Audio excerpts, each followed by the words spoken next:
El presidente Lasso dará su informe a la nación este miércoles e inmediatamente viajará a los Estados Unidos para ser operado. El Ejecutivo envió a la Corte Constitucional el segundo decreto ley para crear zonas francas. La Corte Constitucional dispuso que las elecciones generales y la consulta popular sobre el Yasuní se lleven a cabo el mismo día. En propiedades del presunto narcotraficante El Gato Farfán, la policía incautó autos, dinero e incluso animales exóticos como jaguares. 2.600 policías se sumarán a la lucha contra la delincuencia en la provincia del Guayas desde la próxima semana. Noches, bienvenidos a Televistazo Estelar este martes 23 de mayo de 2023. El presidente de la República dará su informe a la nación mañana en el auditorio de la Plataforma Sur en Quito y luego viajará a Estados Unidos por motivos de salud. Fabiola Santana indica cómo culminan los preparativos para este evento. Al terminar su informe a la nación, el presidente Lasso viajará a los Estados Unidos para someterse a una cirugía, según informó la Secretaría de Comunicación. Lasso precisa que estará ausente del país desde el 24 hasta el 28 de mayo, según la carta que remitió a la Corte Constitucional. Mientras tanto, este martes se desarrollaron los últimos ensayos en la plataforma social en Quitumbe, sur de Quito. Allí se realizará el informe a la nación ante la ausencia de la Asamblea. Es la primera vez desde el retorno a la democracia que la rendición de cuentas no se realizará ante el Parlamento.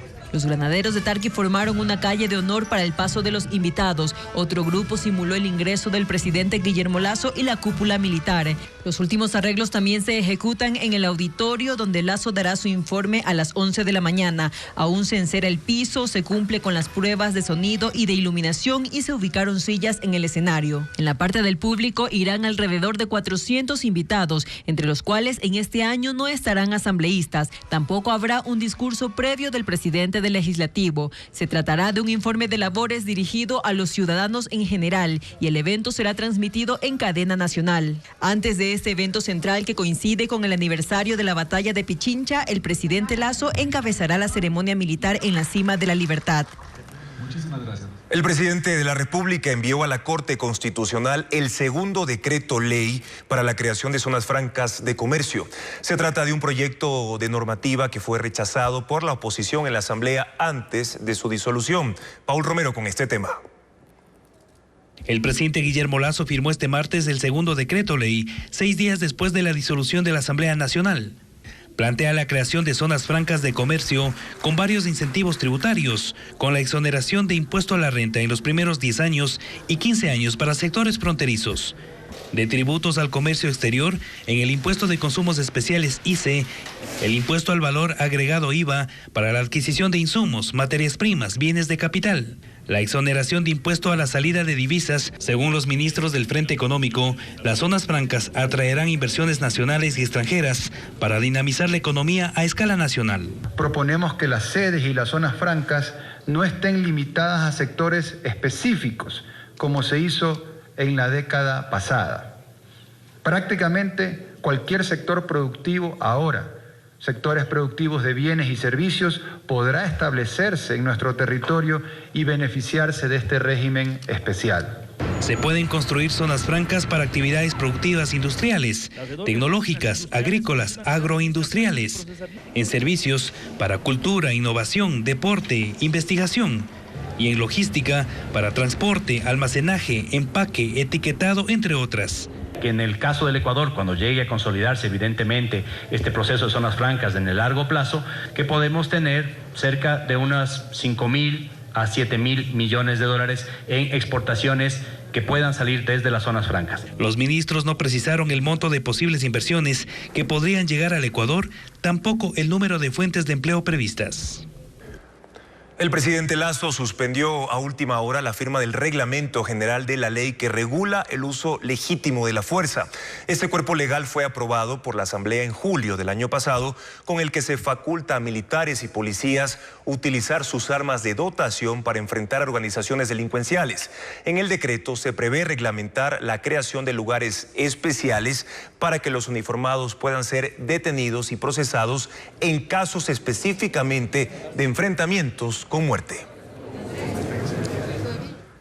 La muerte cruzada puso a la Corte Constitucional frente a vacíos legales para tramitar los decretos ley que envía el presidente de la República.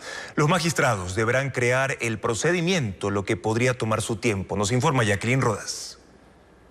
La muerte cruzada puso a la Corte Constitucional frente a una situación inédita. Ni la Ley de Garantías Constitucionales ni el reglamento del organismo dice cómo tramitar los decretos ley en materia económica urgente que envía el presidente de la República, Guillermo Lasso. El primero, con cambios tributarios, lleva 7 días en la Corte y no hay visos de una decisión inmediata. El constitucionalista Esteban Polo, quien fue asesor de la presidencia de la Corte, dice que crear el procedimiento no será fácil. Conociendo a los jueces, de seguro están analizando cuidadosamente todas las cuestiones. Y yo pienso que tomará su tiempo. Entonces creo que es fundamental que si la Corte tiene que tomarse unos días, quizá una semana, para regular adecuadamente cuál será el procedimiento, cuál será su ámbito de control, cuáles serán los elementos que verificará la Corte, yo creo que es necesario porque ya se anuncia un segundo decreto, ya se está pensando incluso en uno tercero. Cree que una resolución del Pleno o la reforma del reglamento será suficiente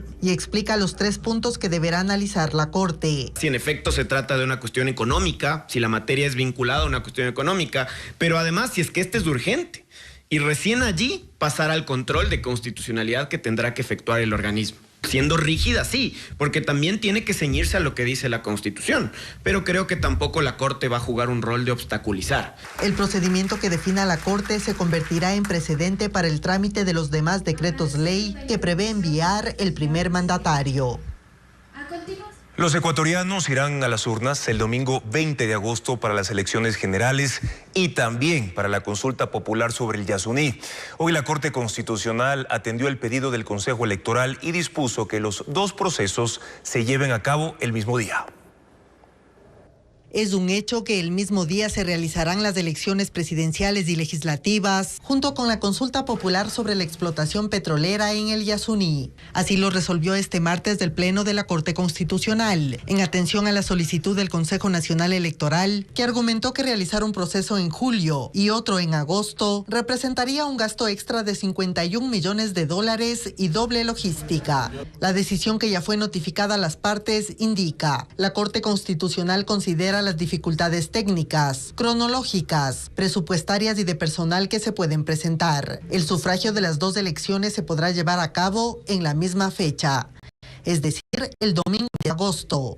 Los magistrados extendieron el plazo de la consulta popular. En inicio, los 75 días para su convocatoria y ejecución se contaban desde el 10 de mayo. Ahora será desde el 9 de junio, para que las fechas coincidan. Así, en las próximas elecciones, los votantes recibirán 4 papeletas: para presidente y vicepresidente, asambleístas nacionales, asambleístas provinciales, y para responder si están de acuerdo o no con dejar bajo tierra de forma indefinida el petróleo del bloque 43 en el Yasuní. Además, en Quito también se consultará sobre la prohibición de explotación minera en el Chocó andino.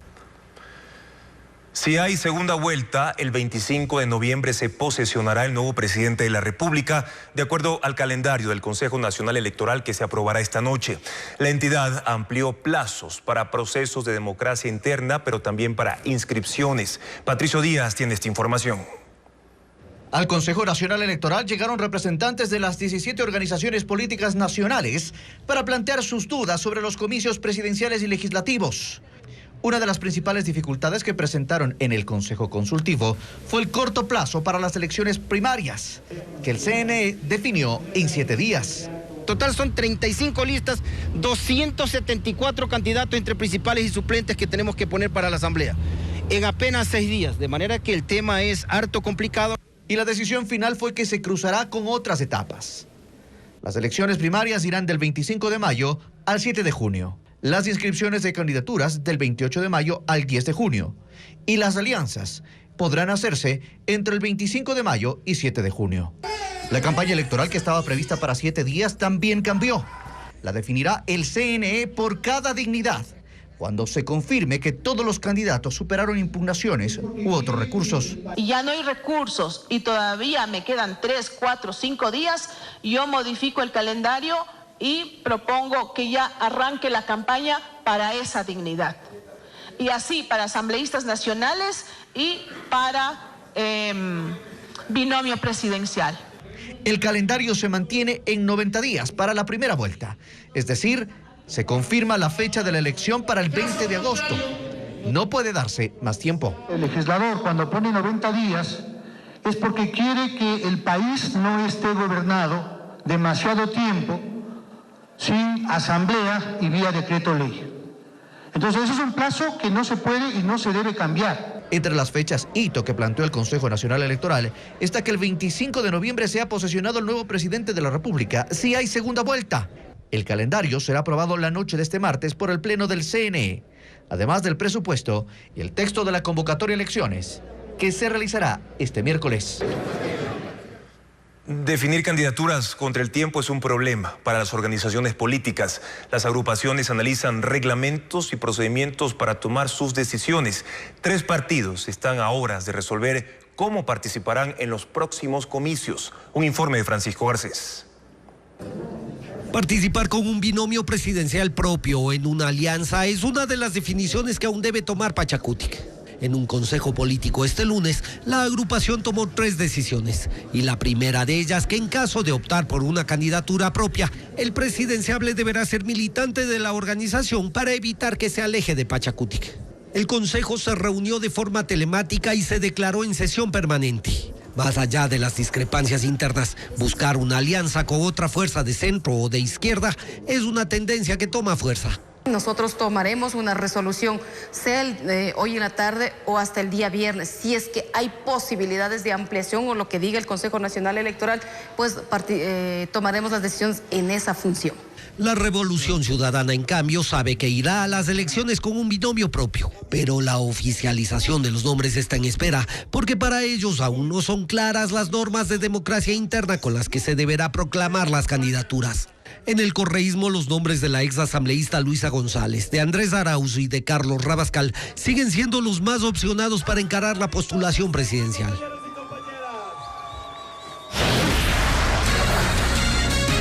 Luego de la pausa en Televistazo, la policía incautó 124 inmuebles y 23 animales exóticos como jaguares, aves chinas, de propiedad del narcotraficante ecuatoriano El Gato Farfán, tras operativos en 9 provincias del país. Y también, ¿cuáles serán las alternativas que las autoridades tomarán para acoger a 1.900 policías en Guayaquil al no contar con espacios en los cuarteles? Ya les contamos.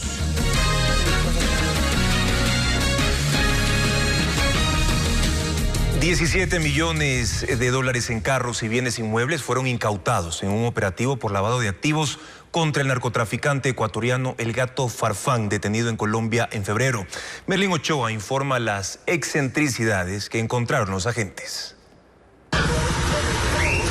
Estos 2 jaguares, pavos reales, loros, aves chinas y guacamayos fueron encontrados en una hacienda de San Vicente en Manabí. Estas imágenes fueron exhibidas por la Policía Nacional en una rueda de prensa encabezada por el ministro del Interior y el comandante general de la policía. Según ellos, la hacienda con los 24 animales era uno de los 124 bienes inmuebles valorados en $17 millones y allanados durante la madrugada del martes, entre los cuales también había viviendas lujosas como esta, con puertas blindadas.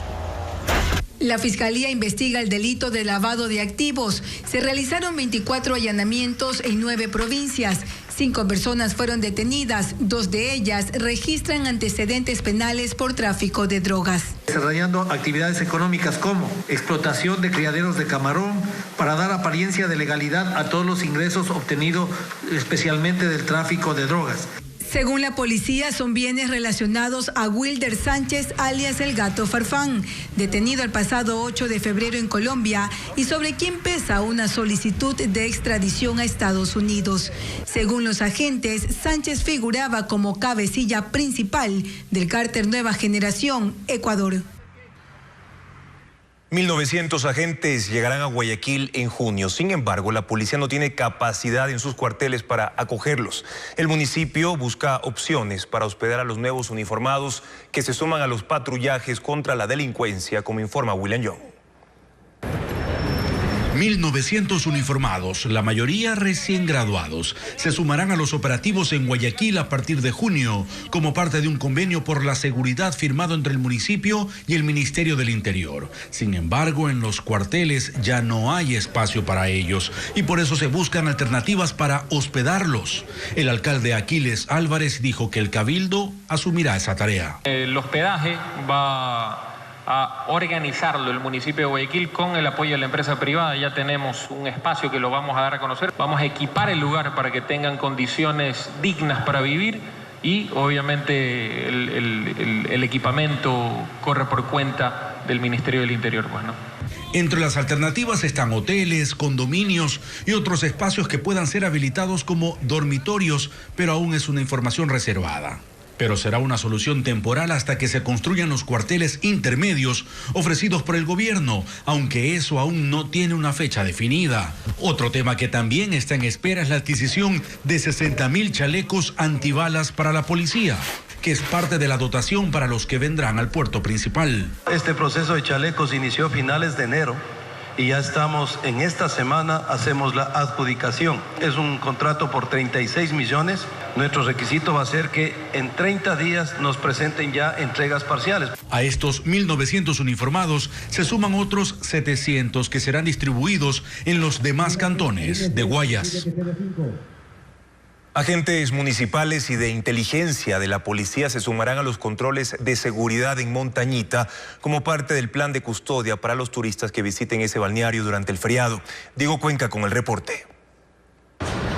En la comuna Montañita, sus 5.000 habitantes que viven del turismo exigen mayor presencia de uniformados para el feriado que empieza el viernes.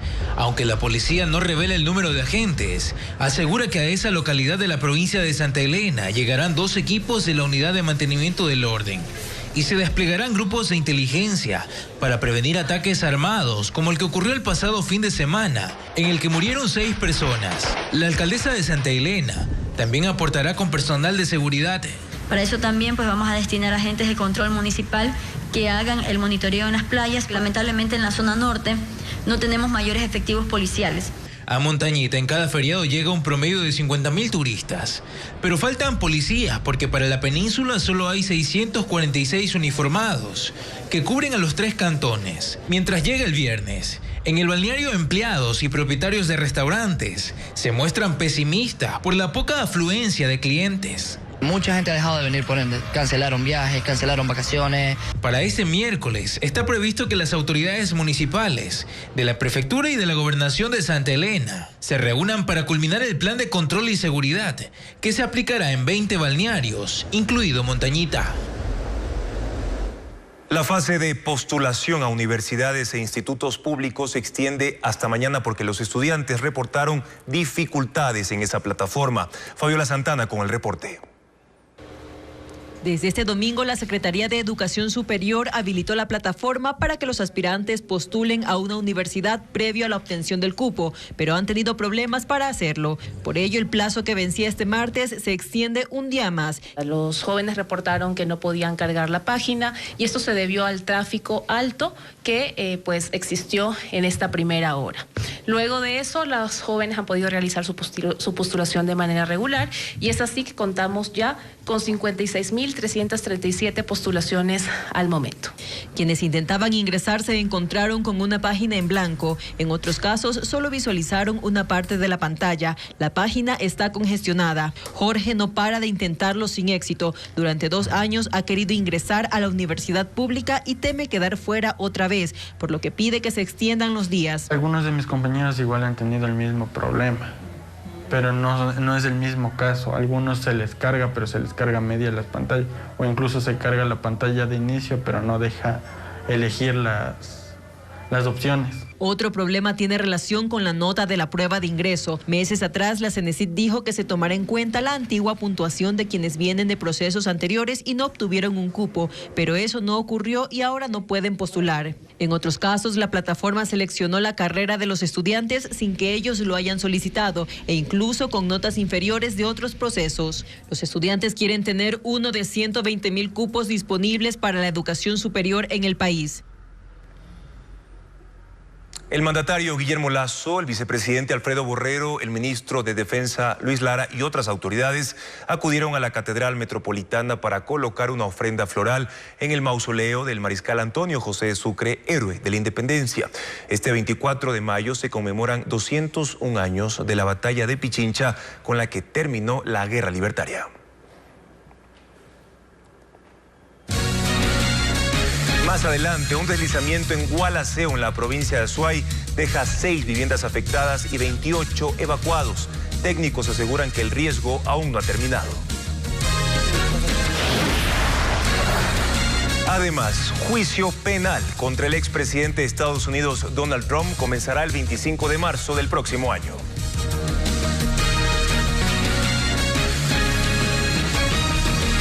Seis casas afectadas y 28 personas reubicadas. Es el saldo de un deslizamiento en el cantón Gualaceo.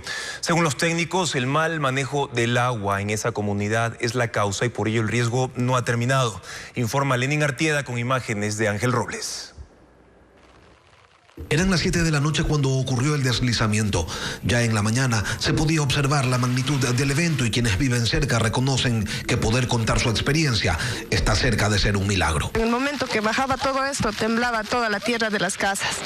Se iba temblando, entonces usted entenderá, nos asustamos demasiado. Son toneladas de tierra las que se desplazaron, destruyendo una vivienda que se encontraba deshabitada y afectando otras 6.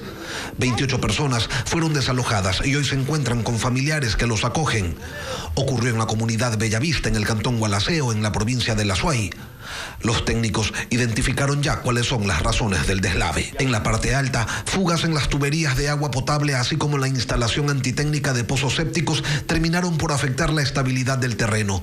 No se puede garantizar que el deslizamiento no continúe. Por ello, esta mañana los habitantes de las 6 viviendas retiraban la mayoría de sus enseres porque no saben si podrán volver algún día a habitar el mismo sitio. Lo que recomiendan es encauzar una quebrada para que la afectación disminuya en la zona baja. Al momento, las autoridades analizan todavía si es necesario o no declarar la emergencia en el sector.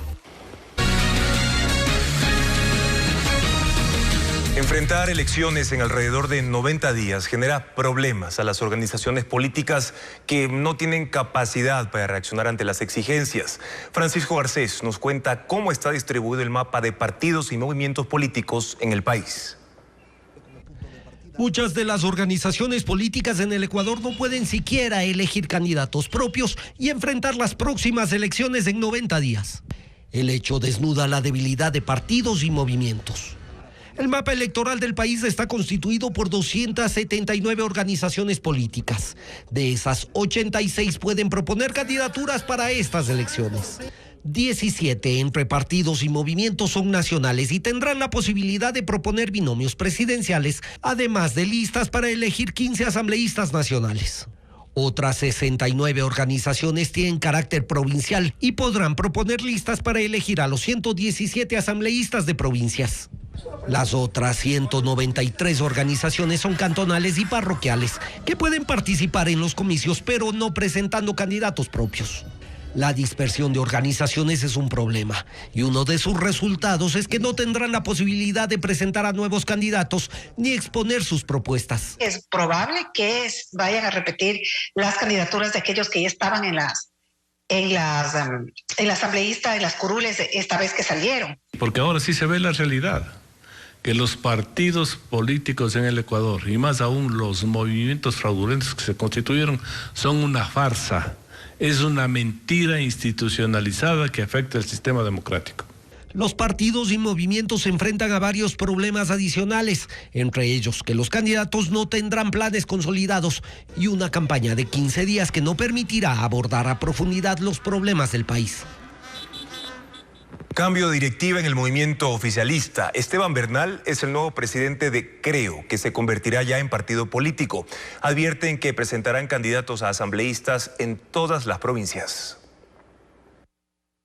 El movimiento Creo renovó su directiva. Ahora es Esteban Bernal, el ministro de Bienestar Social, su presidente. Y a propósito de cambios, también dejarán de ser movimiento y pasarán a ser partido. Es importante porque la constitución de un partido político es mucho más sólida. Es un grado de responsabilidad adicional en términos de capacitación, de responsabilidad pública. No es un tema de algarabía y de emotividad. Que tienen todo listo para las elecciones, comenta, que cuadros no les hace falta. Dicen que tan adelantados están que en pocas horas tendrán completas sus listas. Hasta horas de la noche, hoy 23, tendremos la lista definitiva de las 35 jurisdicciones. Y aunque no descartan que se den alianzas, sostienen que hay líneas rojas que esta vez no se cruzarán. Uno de ellos, sin duda, es Alianza País o lo que fue Alianza País, el correísmo como tal.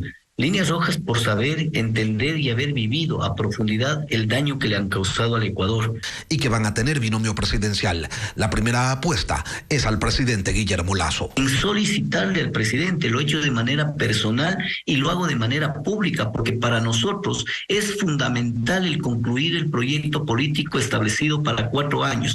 Pero que si por alguna razón no acepta, igual irán con candidato propio. Señala Bernal que el desgaste de ser poder no les pasará factura, o al menos esa es la expectativa.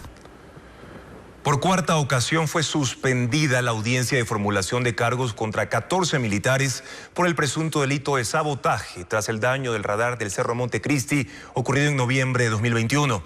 Este equipo servía para la detección de narcoavionetas en Manabí. No pasó ni media hora y la defensa de un grupo de soldados salió de la Unidad Judicial Multicompetente de Montecristi, en Manabí. Como ya sucedió en 3 ocasiones, se suspendió la audiencia de formulación de cargos por el presunto delito de sabotaje tras los daños del radar ubicado en el cerro de ese cantón. No hubo pronunciamiento del fiscal ni del juez, solo se conoció que la siguiente fecha fijada para la audiencia es el 2 de junio. Los abogados Vanegas representan a 8 de los 14 militares que son investigados porque integraron el equipo de las Fuerzas Armadas asignado a la seguridad y patrullaje del Cerro Montecristi el pasado 7 de noviembre del 2021, día en que el radar que detectaba narcoavionetas fue destruido. El radar fue blanco de un atentado que lo dejó inhabilitado apenas 12 días después de haber entrado en funcionamiento. El equipo de fabricación española tenía como fin fortalecer la lucha contra el narcotráfico, ya que permitía a las Fuerzas Armadas detectar el vuelo bajo de narcoavionetas. Su ubicación en el Cerro Montecristi facilitaba el control del espacio aéreo en las provincias de Manabí y Santa Elena, con un alcance de rastreo de 220 millas. Un policía en servicio activo y 2 personas más fueron procesados por el robo de 15 carros que estaban en la bodega de una concesionaria en Guayaquil. 2 vehículos ya fueron recuperados, como informa Merlín Ochoa. Luego de la audiencia de formulación de cargos que se realizó la madrugada de hoy en Guayaquil, el juez dictó prisión preventiva contra los 3 detenidos. Uno de ellos es un policía en servicio activo, el otro es un guardia de seguridad y el último un hombre con 3 antecedentes penales. Todos fueron procesados por el delito de robo, pues se los acusa de participar el pasado domingo en el atraco de 15 vehículos de una bodega ubicada en la parroquia Pascuales, norte de la ciudad. Según la versión del guardia de seguridad, en el robo participaron 15 personas. Duró 2 horas, tiempo en el que los implicados desactivaron el sistema de rastreo de los carros que tenían las llaves. Los operativos se realizaron este lunes en la comuna de Petrillo, a media hora del puerto principal. En el lugar se hizo varios allanamientos, 3 allanamientos, y dando como resultado la recuperación de 2 vehículos que ya se encuentran como evidencia en los patos de la PJ. El prejuicio económico para la concesionaria supera los $300,000.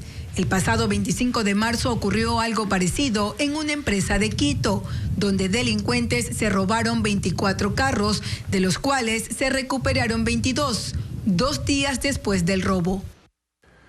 En Ecuador no hay cifras exactas sobre el trastorno de conducta alimentaria, que es una patología que afecta a las personas. Andrea Báez nos explica sus consecuencias. ¿Sabe usted qué son los trastornos de conducta alimentaria? No. No. Es cuando existe un desorden en la alimentación. Y es que precisamente hay muy poco conocimiento y los más vulnerables son los pacientes en etapa de la adolescencia, entre los 12 y los 18 años. El trastorno de conducta alimentaria es una enfermedad mental, pero que tiene graves implicaciones en la parte física de las personas. Los dos tipos de trastorno alimentario más comunes son la bulimia y la anorexia. En la anorexia vemos pacientes más que todo que consumen alimentos en cantidades extremadamente pequeñas. Por lo general siempre tienen un peso bajo, tienen un miedo intenso a subir de peso. En cambio, en la bulimia tenemos pacientes que comen en exceso, sienten que pierden el control y no pueden dejar de comer. Y lo que hacen para evitar la ganancia de peso es producirse vómitos. La desnutrición, la hipotensión y el cansancio sumado a la pérdida significativa de peso son signos de alarma para saber que algo está pasando. Por lo tanto, lo que primero se identifican no son los pacientes, sino son la familia, la que se asusta al ver que su hijo o su hija está perdiendo peso y que hace mucho ejercicio y que hace dietas muy estrictas. Básicamente hay 3 grandes grupos. Uno es la familia, tanto lo que se hereda, tanto lo que se aprende. 2, está lo social. ¿Qué tipo de presión social tenemos para tener esta imagen ideal o este peso ideal? Y el tercero, que para mí es el más importante, ¿qué pasa adentro de la persona, el psicológico? El tratamiento consiste en acompañamiento psicológico que pueda ayudar a la persona a entender qué puede hacer para mejorar su salud mental y física. La cantidad de comorbilidad entre trastornos de conducta alimentaria y episodios o trastornos depresivos recurrentes es muy alta, sin olvidar los trastornos de ansiedad generalizada. Entonces, estas comorbilidades llevan muchas veces a intentos suicidas. La prevención es importante y aunque es una patología difícil, buscar ayuda siempre será la solución para sobrellevarla.